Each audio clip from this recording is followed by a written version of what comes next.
A lot of times I talk to groups and they always have somebody coming that they want to tell you something. They want to inform you about their cause or they want to sell you something. But I want to talk to you about you. A little bit different. I guess the thing that you should know is that I am you. If you've got any sense, you should identify with me. I used to be married, and I was a statistical cliche. My wife and I had careers. We had a child. We were thinking of having another one.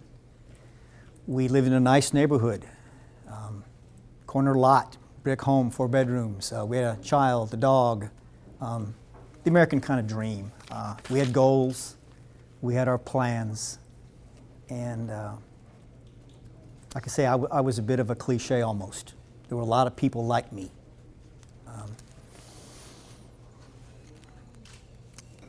It's easy for me to remember how long I was locked up, because it was like Thomas said, it was 24/7. It was real simple, 24 years and 7 months, to the day, exactly to the day when I got out. Just as today is my anniversary. Today, a year ago, I walked out of the Williamson County Courthouse, and everything changed. Everything. I don't really want to talk to you very much about, domestic violence, substance abuse, impulse control, all the usual problems that people often address. Obviously, DNA exoneration is part of the story. Prosecutorial misconduct is a big deal right now. We're kind of dealing with that in this building, or this complex. But more importantly, I think, is the issue of who you are and what you can do, or can't do, or won't do. I said I haven't really been very good at this. And while that's true, the fact of the matter is I've been on, 60 Minutes. It's bizarre to stoop to cliche. It's hard to believe sometimes. But it started a long time ago. And August of '86, my wife was murdered. It wasn't simple. It was pretty gruesome.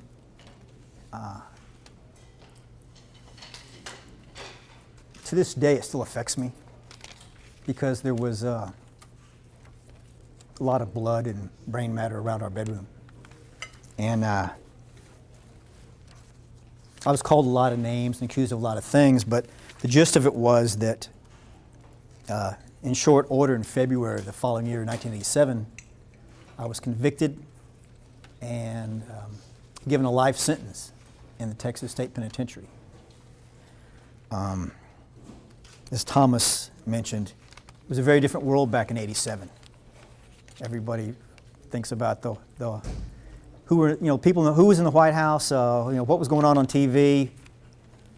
But I was 32 years old, and I'm 58 now.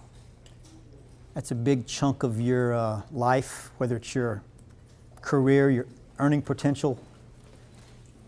But I also lost my son's life. I didn't get to be a part of that.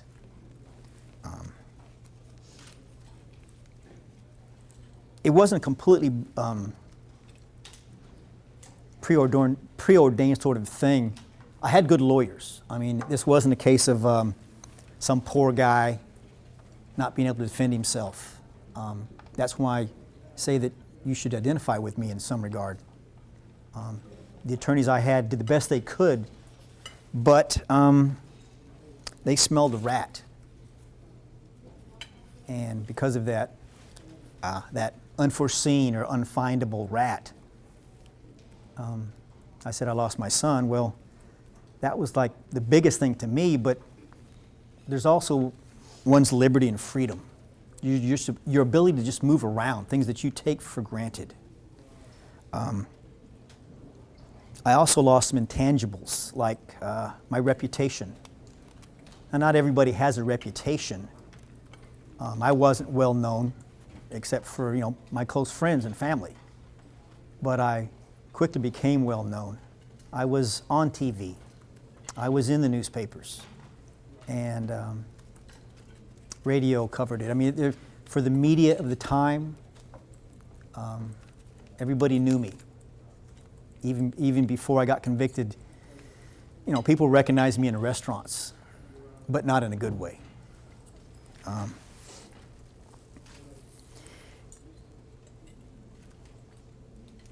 In hindsight and in reality, going to prison happened like that, just real abrupt. And I can say with a lot of confidence that prison is not what you think it is. It's not 24/7 fighting and violence and gang rape and riots. But it is a hard place. There's a little anecdotal thing that I share sometimes about my very first day after being stripped and searched and wearing nothing but a pair of state boxers, standing in line to get my boots. There was a guy in front of me in line, and I had a little bit of time before I got to the head of the line, and I counted 13 scars on his back. They were all stab wounds. And he was obviously not a first-timer, but it drove home to me in a very concrete way how very serious it is there, how people there don't play around. You can get killed. You can get in trouble. And some people say it's supposed to be a hard place, and I admit that there's a little bit of merit in that. But I think the cliche that I've heard again and again is that you are sent to prison as punishment, not for punishment. But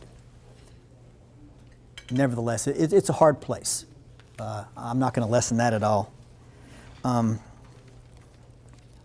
Something else happened in probably my first couple months down there that resonates with me to this day. There was a guy that he hanged himself on my cell block. When they came around for the morning count, he was hanging there dead. And I had started working out with a guy just because we had schedules that were close. And I had just gotten there, and he had already been there 20 years. And he was hoping to get out relatively soon. He was doing a life sentence. And he told me that that wasn't the first time he'd seen somebody near him kill themselves. And I wondered aloud about how do you get to that point? And he told me what he had learned in his 20 years. And he said, you always have to have something, anything, to hang on to. Some people want to restore a failed marriage, or something as trivial as restoring an old car, or maybe building a house. And even in our short friendship, he had noticed already that the thing that I was holding on to was my son. I wanted to reconnect with him. I wanted to have him know that I was his father and I had not killed his mother. That was the thing that I held on to. That's what kept me going. I suppose it's normal that no matter where you are, whether you're in the state capitol or if you're in the penitentiary, you get acclimated. We can all get used to just about anything. I don't care how easy or how hard your life is, you'll get used to it. And I adjusted. There were literally years of things like failed appeals, death of family members. People would die on me left and right. I'd get notice in the mail. There were personal trials I went through, challenges of adapting to the penitentiary. And I admit that part of my coping mechanism was hardening myself a little bit.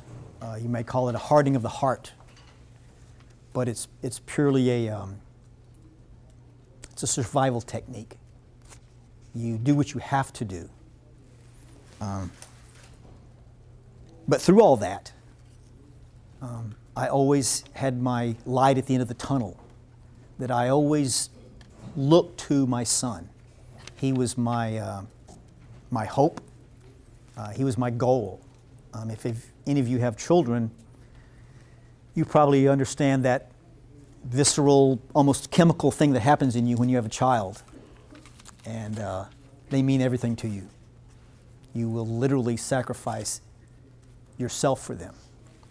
And I was no different in that regard, except mine was a little bit distant because I didn't get to see him very often. We had a court-ordered visitation where my sister-in-law brought him to me. I said the years slipped by, you know, the birthdays would pile up, and Einstein was right. Time is relative. I never liked it in there, but in all candor, I got used to it. I knew what was going to happen. I knew what I had to do. I knew what to expect. There are episodes of intense unpredictability, but by and large, penal life is predictable and grinding and boring and gray.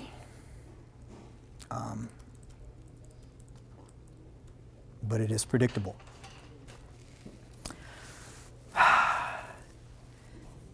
Some point along in that time when I was acclimating myself, one of my attorneys at trial was named Bill Allison. He's now with the University of Texas as a professor.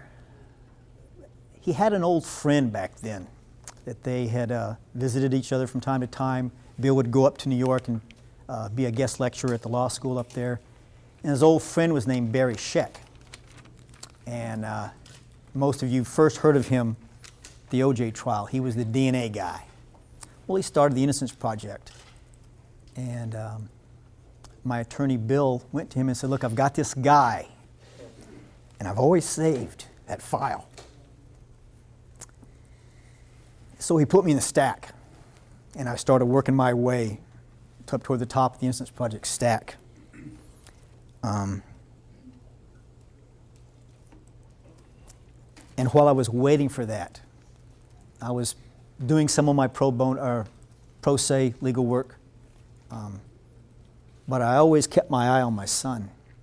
He was, you could kind of divide up my penal time as like every 6 months, a block between visits when I got to see him. And he was getting older and older, getting into his teens, and that happens, you know, they change. But I figured I was, by experience and self-evaluation, I thought I was tough. I thought I could handle that. He'd been born with a congenital heart defect, and that didn't break me. I kind of got through that.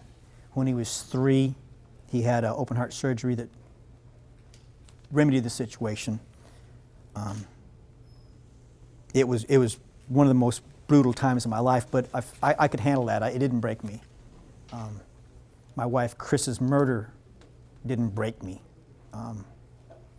It was very hard, but I got through it, or I felt I did. Even my arrest, while upending everything I thought I knew, that didn't break me. Nor did my trial or my conviction. My life sentence, that and my conviction kind of knocked the wind out of me, but it didn't truly break me. You know, for real change to take place, you need to get down to your elemental parts, your very essence. It's not unlike the way the military breaks people down in boot camp. They get them exhausted and they try to change their minds. That hadn't happened to me. All those failed appeals didn't do it. All my grandparents dying didn't do it. When my son turned 18, I got a letter in the mail. And at first I thought, okay, letter from my son. I was happy. I opened it up. But he informed me that he wanted to stop. Well, excuse me, it wasn't when he was 18. It was when he was in his early teens. He wanted to stop our visits. But I told him he had to come, look me in the eye and tell me that. I think he was like 13, early teens, whatever. But that age when they start becoming, the eye rolls, the puberty, all that stuff kicks in. So at our next visit,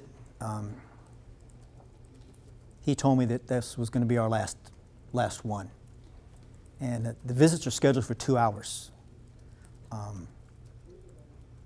That one lasted 2 minutes because I left. And it didn't break me. It was still kind of get choked up about it, but that wasn't the end. He was around 13. At 18, I obviously hadn't seen him in a while.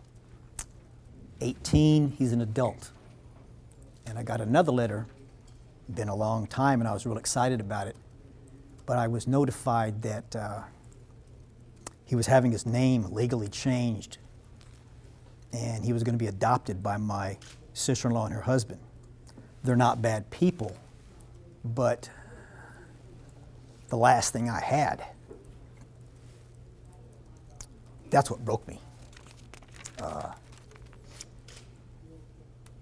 You never really know what it's going to be if you really be truly broken.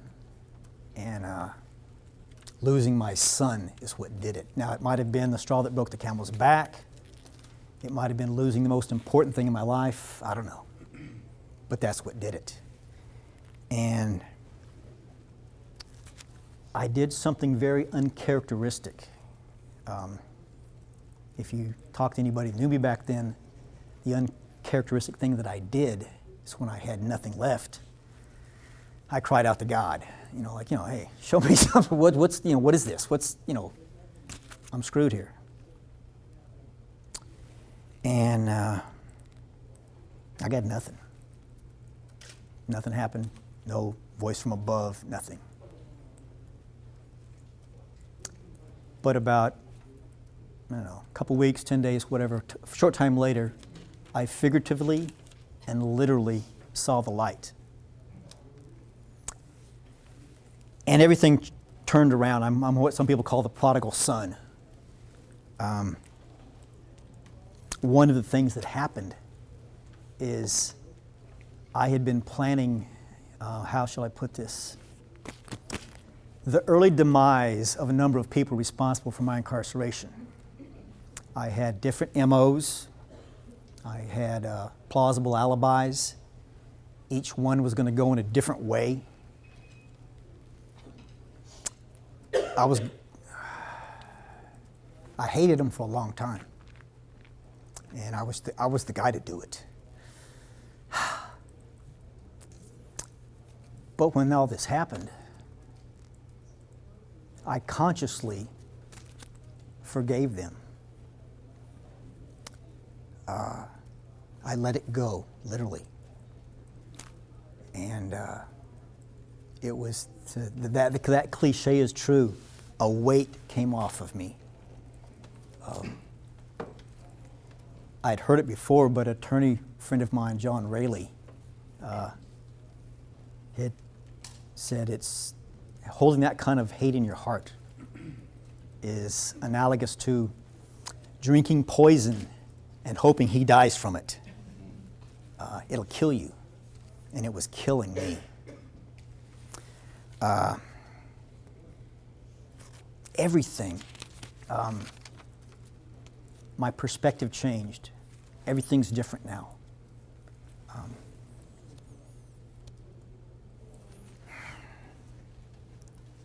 It seems odd in hindsight, but I was getting really close to the top of that list at the Innocence Project about this time. And that doesn't mean that things are going to start happening just like that. Because between the time when I saw the light, I was in for another decade. But the Innocence Project was working around, starting to do the preliminary stuff. And they contacted a guy out of Houston. He's an attorney. He's a medical malpractice attorney. He had never done anything criminal in his life. And his name is John Rayleigh. And he came on board. He fought for about 7 years for me, pro bono. He's never gotten a dime out of what he did for me. I can actually point to him and say, I owe my life to this guy. And I doubt if anybody here can do that. You can point to somebody, man or woman, and say, this person gave me my life back. And we have a real special bond. I know his family, his wife, his kids. I've spent the night at his house. We're now like closer than brothers. But he fought for me.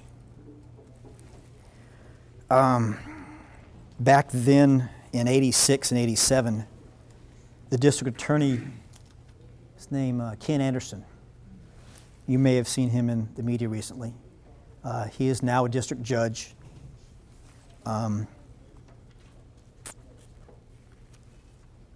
He wasn't involved with my appellate process. There was a new DA, but he had some input. If you can imagine, the DA that was in place at that time practiced before him, and they admit that they had some back and forth about what to do about this appellate fight and about this DNA stuff. The odd thing about it is that the Innocence Project was willing to say, look, Texas statute allows this. We will pay for all of the expenses. Just let us have it. We'll do it. And for reasons that haven't been elaborated on or maybe articulated to mine or anyone else's satisfaction that I'm aware of, is that they fought this and fought this and fought this. Call them unnecessary delays or dirty tricks or legal shenanigans, but it was just bizarre when you think about, here is something that will be free to the government. That here, we're going to run this test that will lock in your conviction or free this guy. And yet, they fought it. I never quite got a handle on the main excuse that was given, but the DA at that time was telling everybody that it would muddy the waters. And I don't know quite what that meant. In 2007, I was eligible for parole. 20 years is a big landmark in a life sentence. It was back then. And Texas has a, I don't want to call it a requirement, but one of the aspects of parole is that they want an expression of remorse. Sounds plausible, sounds reasonable, and if you've noticed, some guys that have been exonerated are exonerated while they're out on the street on parole, and some of them are exonerated from the penitentiary. In Texas, the guys who are exonerated on the street, they've confessed to their crime to get out. I'm not trying to build myself up in any way, but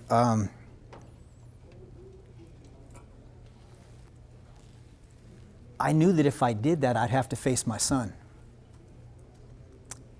And so I embarked on a real dicey proposition in anybody's book. I didn't officially, but I kind of sort of made a deal with God that I wasn't going to lie to get out. I wasn't going to do it. So without that expression of remorse, I got what they call a set-off. I got denied parole. It's not unusual to be denied parole on your first time up, but I thought I fit all the requirements for a plausible candidate. No criminal record whatsoever. I'd been educated within their system. I wasn't a disciplinary problem. I didn't have any assaultive issues with staff. I had not tried to escape. They didn't know about I had no gang affiliations. I don't want to hammer around that. I had none. A few years after that, after many appeals and court fights, I had to kind of chuckle. Some lawyers may or may not like this, but at one point my attorneys got a bit personally frustrated and personally sued the DA in Williamson County. The judge that they went before admitted he had no jurisdiction, but he thought it was a bit comical. And part of that decision, he's the guy that gave us what's been referred to now as the bloody bandana. There was a bandana found the day of my wife's murder. The Williamson County Sheriff's Office had it tested at DPS lab, and they said, yeah, there's blood on this thing, but that's as far as it went. So we'd had a lot of failed autopsy tests. We tested swabs from my wife's body. There was a stain on a sheet was tested. Nothing was working for me. In fact, I had written a letter to the People with Innocence Project that I could see that our options were narrowing.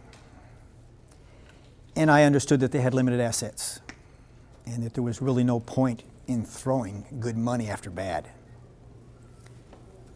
But there was just one last shot. And in June of 2011, the lab up in Dallas, Cellmark, said that they had some results off the bloody bandana, that there was in fact my wife's DNA on this bandana, and the DNA material of a male, not me, which was a huge deal for me. That was it was quite a visit. That's when I saw Nina Morrison, the lead attorney in my case with the Innocence Project. She and John really came to see me to give me that news, which was all nice and that was great. But they said, this could be a while. You're not going to get out tomorrow. You're going to run this through CODIS and see if we have a hit. Well, I got some news. Just as I got out exactly 24 years and 7 months, and just as today is my 1-year anniversary, on my birthday last year, I got the news that the DNA on that bandana belonged to a man named Mark Allen Norwood, a felon out in California with a lengthy criminal record. And this was my so-called get-out-of-jail-free card, in my mind. Yeah, it was my best birthday ever, but it wasn't going to happen like that. There were things that needed to be done, some legal niceties, I's needed to be dotted and T's needed to be crossed. Unbeknownst to me at the time, there was some parallel action going along the Innocence Project had done. Thanks to our relatively recent Texas Open Records Act, they had access to something they really weren't sure would be fruitful, but we got the sheriff's file and the district attorney's file from '86 and '87. I told you that my attorneys at trial had smelled a rat, but they didn't know what it was that they couldn't get to. What they couldn't get to was the information in the sheriff's and the DA's file that was not shared. For instance, one of our neighbors told the police when they were going around canvassing the neighborhood that on more than one occasion they'd seen a green van pull up behind our house. And as the guy would get out of the van and go into the woods behind our house, like he was casing the place, and this happened more than once. And one of the neighbors said she wasn't sure, but she thought she knew where that guy lived because she'd seen the van before. New stuff. There was also something in their files about my wife's credit card being used a couple days after her death. And this wasn't just a fact of slow paperwork. This was a note from the San Antonio police saying this card had been used under fraudulent circumstances, and they know who used it. And they realized it was a fair distance between Williamson County and San Antonio, so one of their deputies was going to be up in Austin, and if they wanted to, they'd meet him there and give him the card and the lady's ID and kind of, help him out. Professional courtesy, cop to cop. Buried in the file, never followed up on, never addressed, nothing in there at all to say they even fact, there was a note in there about, yeah, we know better. He did this. This didn't happen 2 days after her death. The most damning and frightening thing that was revealed in those files was the transcripts of a telephone conversation between my mother-in-law and the chief investigator. Nobody knew it at the time, and I didn't discover this until just the past year, that my son witnessed the murder.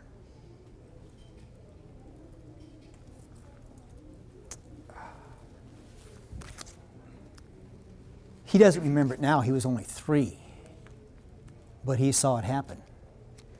And one of the big things in the transcript that my mother-in-law and sister-in-law were taking down as he was talking, a bit of dictation, so to speak, was they asked him if I was there while Mommy was being beaten. He said no, just Mommy and Eric was there. That was the rat that they smelled, because the bulk of my conviction was innuendo and accusation, character assassination, and a time of death that, after a little powwow between the sheriff and the medical examiner, got changed by 4 or 5 hours. So you can kind of say I spent 24 years and 7 months in the penitentiary because of suppressed evidence, evidence that would have shown me to be very likely not guilty, that the legal profession calls exculpatory.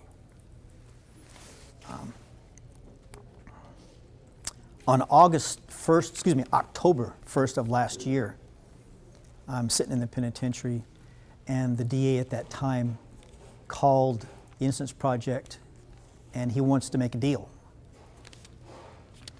His deal is that, this is on a Saturday, his deal is that if I sign a document that there will be no accusations of the county, that they will admit to no wrongdoing, there will be no depositions or investigation, I will take the state settlement and disappear, that I get to walk out on the next Tuesday, 3 or 4 days away. It's a very sobering and jarring offer if you've been inside for a long time. And I can't explain why. I didn't think it through. I didn't weigh the pros and cons. But I told Barry and John to tell the DA no, to play hardball, to see if we could kind of separate him from the herd, so to speak, because there seemed to be this this knot, or this group of guys or officials who were fighting this at every turn. A lot went on that day, but before the day was over, I'll just say that the DA blinked, and for whatever reason, he agreed to everything we wanted. Depositions, investigations, all kinds of stuff that as a layperson I didn't understand. I don't know why they did it, but they did. We got everything that we wanted, and I don't know why. In fact, it's led to a lot of what's happening right now. So part of getting everything, which was part of his deal, was on that very next Tuesday, the 4th, right after the 1st, 3 or 4 days later, I walked out of the Williamson County Courthouse a free man.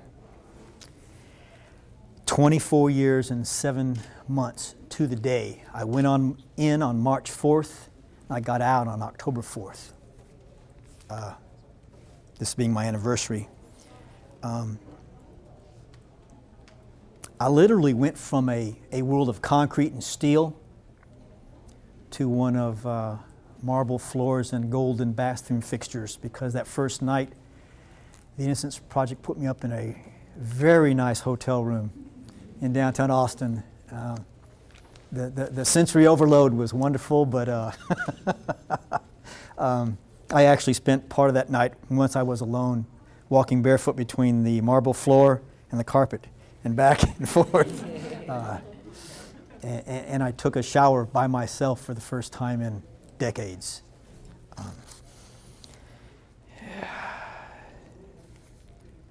It was wonderfully shocking, but wonderful nonetheless. People ask me a lot, what's changed? What are you doing? After that long, how's your life? The biggie for me is I've reunited with my son. While I've spent all that time knowing my innocence and just trying to adapt and struggle and fight for it, his 25 years have been compressed into a few months. So his world is upside down, adding to the fact that he's a newlywed husband. They have their very first house, signed their mortgage papers in the delivery room when he just had a daughter. I'm now a grandfather, so he's got a lot going on. And it's a big deal, kind of learning who this stranger is. We have some genes that we share. As I see sometimes between parent and child. When we first met, it was at John Rayleigh's house, and I hadn't seen him in a long time. And when he showed up, as you may imagine, I looked him up and down. It's my boy. And I was taken aback because our shoes were uncomfortably familiar looking. They were real close to being the same. We both had on new blue jeans, and while our shirts were not identical, they had a real similar style. And it was not like looking in a mirror, but it was close. It was weird. It was like a time capsule almost. It was nice. I'm also rebuilding not just my relationship with my son, but as you can imagine, family members. I've had to, visit some grave sites, but I have nieces and brothers and sisters and uncles, and all of that goes on. Food, of course, is new and different and very different from the penitentiary. Clothes are wonderfully comfortable. You may not realize how nice it is when you're wearing pants that fit or a top that's actually a little loose and comfortable and feels good on your skin. It's a blessing. It's a tactile sensation you should embrace. Not everybody has it. And I'm not sure that you can appreciate it unless you haven't had it. But I ask you to try to, because you really need it. You need to appreciate stuff. It's part of being alive. It's part of being a human. It's part of being free. The thing that's kind of getting me going, there are all kinds of new experiences, travel and stuff that I like. But the thing that gets me out of bed is, honest to God, I don't want what happened to me to happen to you. Or you or anybody. Wasn't any fun. And it could happen to you. It's only the grace of God that He picked my house and not yours. This isn't anything that we did or I did. It just happened to us. It's like catching the flu.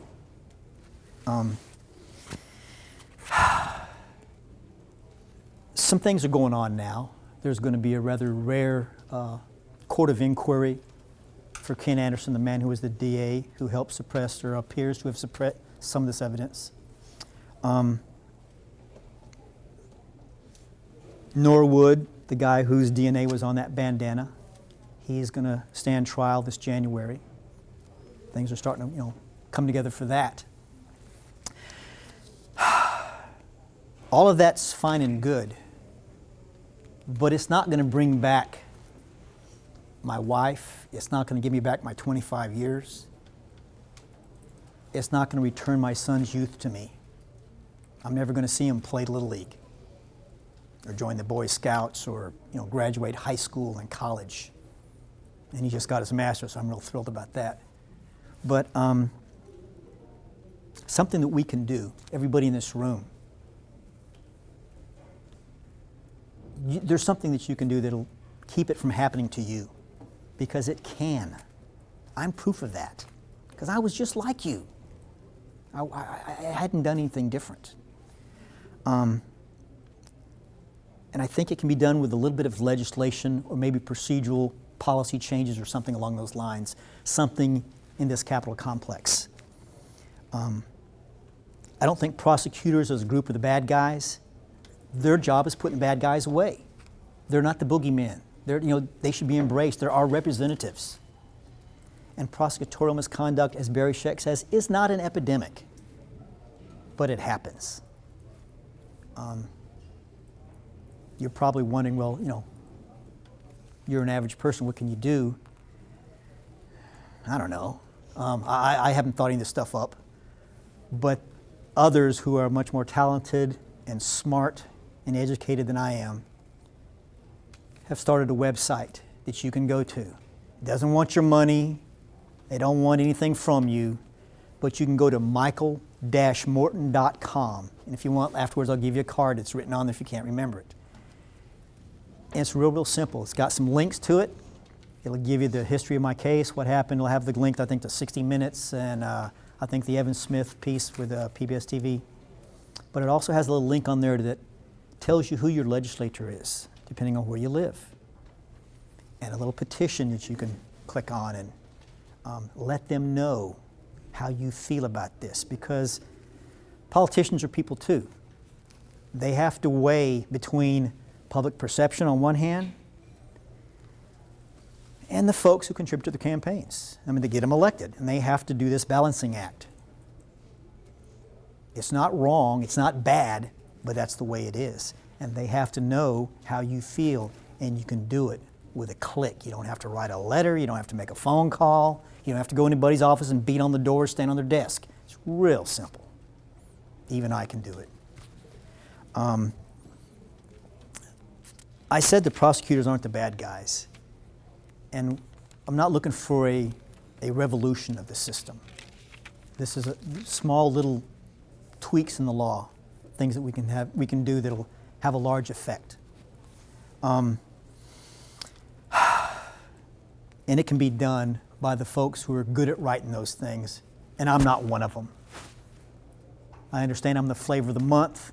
You're here because you want to see the guy who was in prison, the guy's on TV, or whatever. But you can let them know how you feel.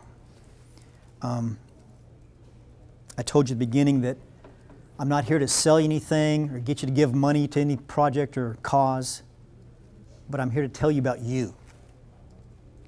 And I say do all this stuff because you can act in your own self-interest. And that's what most people do anyway. So this is a real natural thing for you to do. Don't do it for me. Don't do it for my dead wife or my little boy. Well, my 29-year-old little boy.